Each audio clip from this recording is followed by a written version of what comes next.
The night was unusually cold, the kind that bites into your skin and makes every breath feel like frost. In a forgotten alley behind a row of closed shops, a small, shivering puppy nestled himself into a pile of discarded newspapers. His ribs were visible, his eyes too tired for fear, and his hope nearly extinguished.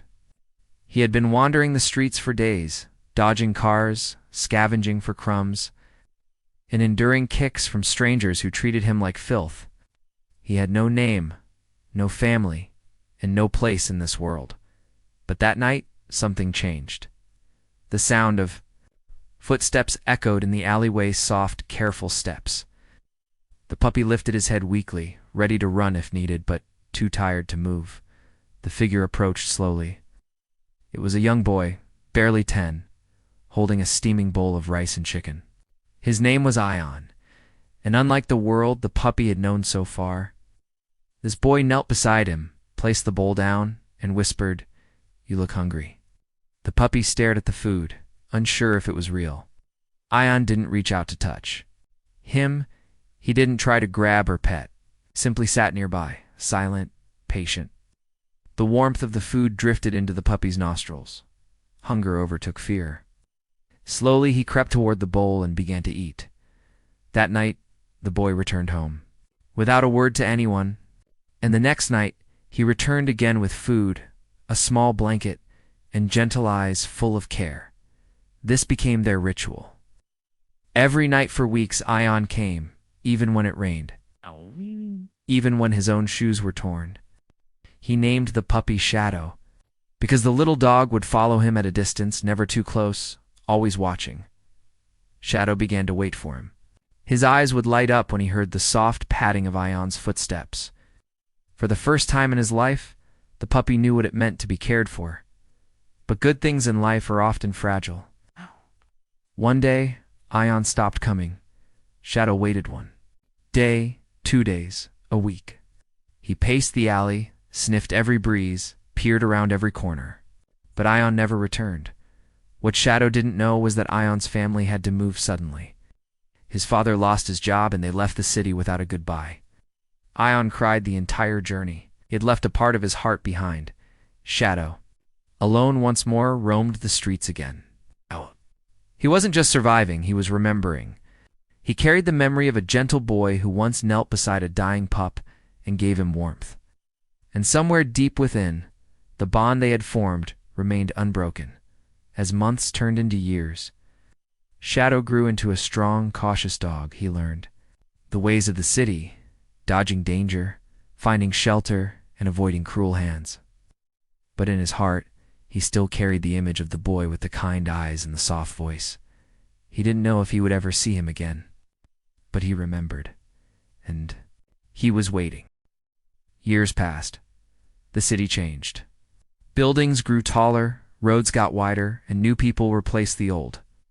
But deep within a forgotten part of town, a shadow still walked, watching, waiting. Remembering Shadow had become a legend among street vendors and night guards.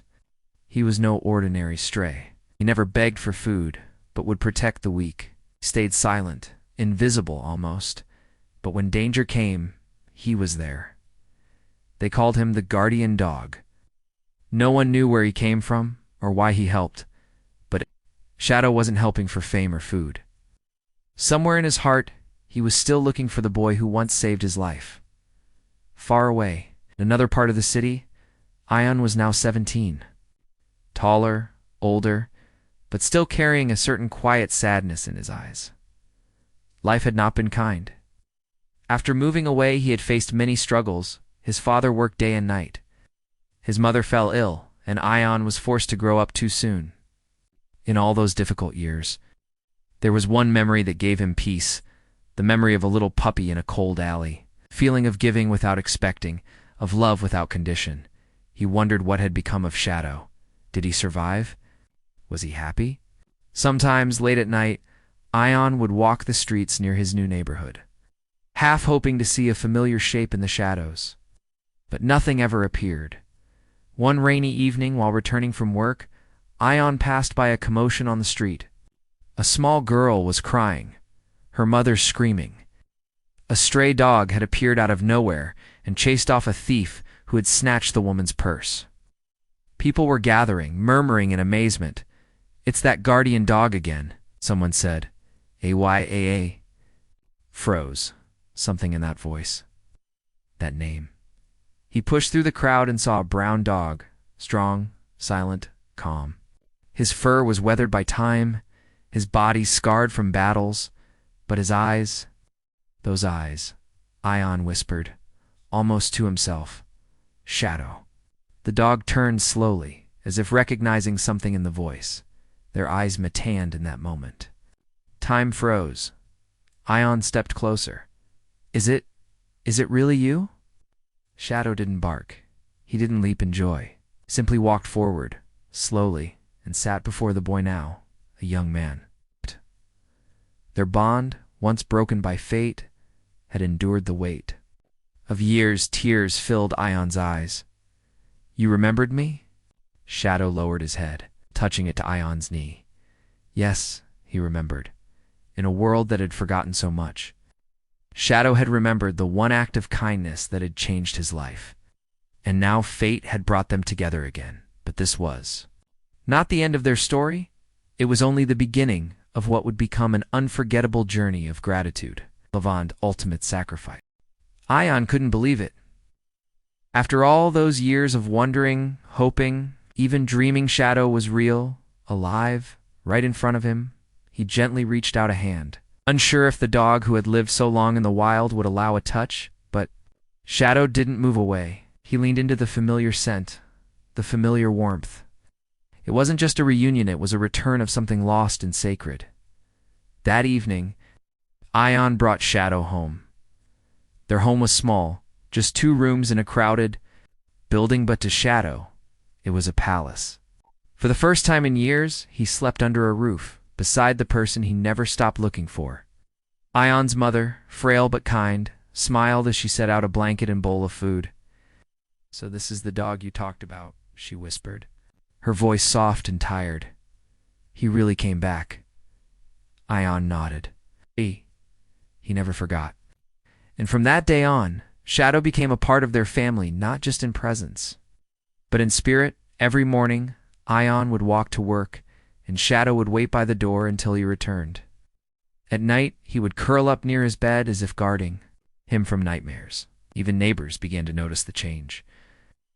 They saw how calm and loyal the dog was, how he watched over Ion's mother when she sat in the courtyard, how he seemed to understand every word spoken to him, but something else was happening to something deeper. Ion had grown up with heaviness in his heart, losing his childhood, moving from place to place, watching his mother get weaker. He had learned to carry pain silently. But Shadow's presence began to heal that pain. The dog didn't speak, didn't ask questions. He simply stayed like a shadow of comfort. And that was enough. One night, as rain drummed against the window, Ion sat beside Shadow and whispered, "You saved me, you know, not just now. Back then, too. When no one saw me, you did." Shadow looked up, his eyes calm, steady. But life, with all its beauty, has its storms. One afternoon, Ion came home to find his mother collapsed on the floor. Panic gripped him. He rushed her to the hospital, heart pounding. Shadow ran beside him the entire way, refusing to be left behind. The diagnosis was harsh: advanced heart failure. Doctors said she had weeks, maybe less. Ion's world cracked open. He sat beside her hospital bed, holding her frail hand. "I can't lose you too," he whispered. Shadow sat outside the room, unmoving.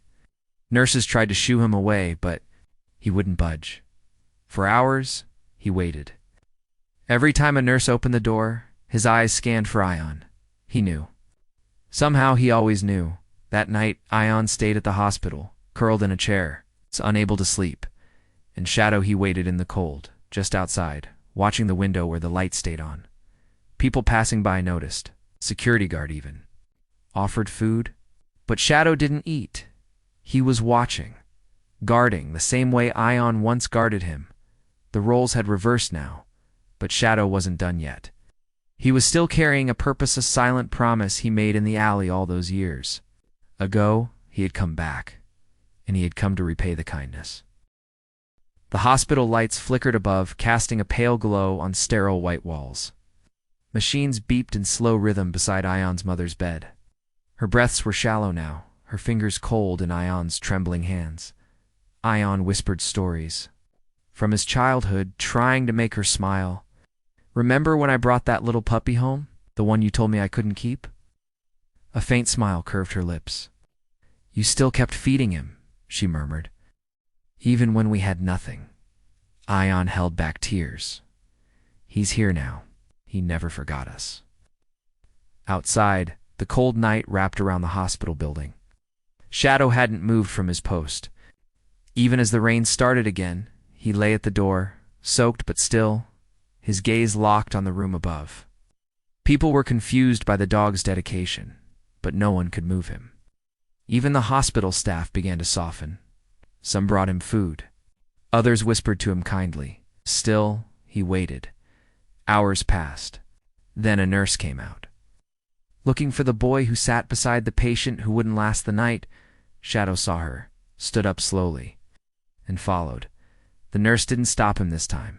Inside, Ion sat in silence, head bowed. His mother had fallen, unconscious. The room felt heavier than ever. But when Shadow stepped in, something shifted. The dog walked up beside the bed and laid his head gently on the sheets, just near her hand. A moment later, her fingers twitched. A faint breath escaped. Her lips, a smile. "He's really here," she whispered weakly. "My boy, you both found your way home." She passed away peacefully that night with her son at her side, and the dog she once fed guarding her until the very last breath. After the funeral, Ion was quieter. The house felt emptier. Shadow followed him room to room, sensing the grief that clung to his human like a silent fog. But Ion wasn't alone. Not truly. Every time he sat down, Shadow was there. Every time he cried, Shadow laid his head on his knee. In a world where grief was sharp and people offered cold words, the dog gave presents. That was enough. Days turned to weeks. Ion, trying to move forward, found work repairing electronics. He walked long routes, carried tools, and fixed radios and phones. Shadow always went with him. The people in the streets had come to love the sight of the silent boy and his silent dog. They were a symbol now, a reminder that loyalty still lived, that kindness echoed. Even after years, then came the day everything changed again. Ion was on his way. Back from a repair job when he saw a child trapped in the middle of a busy road. A small boy had wandered into traffic, confused and scared. Cars swerved, horns blared. Ron shouted, rushed forward, but he was too far. Shadow ran, before anyone could react. Shadow darted into the street, barking for the first time in years. He circled the child, nudged him forward, herded him like a guardian angel. A truck skidded, tires screamed. Ion ran into the road, but it was already too late. The child was safe. Shadow had pushed him out of harm's way, but he hadn't. Made it, Ion collapsed beside him, screaming his name. Blood pooled on the pavement. The same dog who had waited in the rain, slept in alleys, followed his boy through every storm, now lay still. People gathered, stunned. Ion held him in his arms. No, please, Shadow. Stay, don't leave me again. Please. God. Back to me, you can't go now. Shadow opened his eyes one last time. His gaze met Ion's, and then it faded. Years ago, Ion had saved a life with nothing more than warmth and food. And now, that life had repaid him not just with loyalty, but with everything. A debt that had never been spoken was now repaid in full. Rain fell gently on the fresh soil as Ion stood quietly over a small grave beneath the old neem tree near his home. He had carved the name with trembling hands on a simple wooden board. Shadow, the one who remembered. The neighborhood had come to mourn. Shopkeepers, street children, old women who had seen Shadow guard the weak and protect the helpless, they had all come with flowers, with stories, with tears. No one had known where the dog had come from, but now they knew why he stayed. Ion didn't speak much that day. He just stood there with red eyes and a heavy heart, staring at the place where he had buried the only soul who had ever waited years to return to him. Shadow was more than a dog. He was a memory come alive, a spirit that reminded the world what loyalty truly meant. In the days that followed, Ion walked alone, but something in his steps had changed. Though Shadow was gone, his presence lingered like a shadow that never left. People began to tell his story. They told it to their children. They spoke of the boy who once fed a dying puppy in an alley, of the years the dog wandered, waiting to return, of how he repaid that kindness, not just with love, but with his life. A reporter wrote an article titled, "The Dog Who Came Back." The story spread. Photos of Shadow lying beside Ion in the hospital, standing guard outside the graveyard, and herding a child from traffic began to circulate. People from distant cities sent letters, donations, offers of help. But Ion asked for none of it. He just wanted Shadow's story to be remembered. One day, a local school invited Ion to speak. Nervous, he stood before a room full of children and simply said, "Kindness doesn't need to be loud. It doesn't need to be big. It just needs to be real. One bowl of food changed my life." Years passed. Ion grew into a man. He opened a small shelter in Shadow's name, Shadow's Haven. It was a place for injured animals, abandoned dogs, and forgotten strays. On the front gate, in big letters, it read, "Kindness is never forgotten, even when it cannot speak." Our children came to visit, to volunteer, to hear the story of Shadow, of how a small act of love returned years later in the most unexpected and powerful way. Some left with tears, some left with hope, but none left unchanged, and Ion never got another dog. Some said he couldn't. Others said no dog could ever replace Shadow. But every evening, he sat under the neem tree, reading, thinking. Sometimes, he swore he could still feel warm fur at his feet, and every now and then, when the wind whispered just right, he heard it a soft bark, carried through the silence. Shadow had gone, but what he left behind, would never die.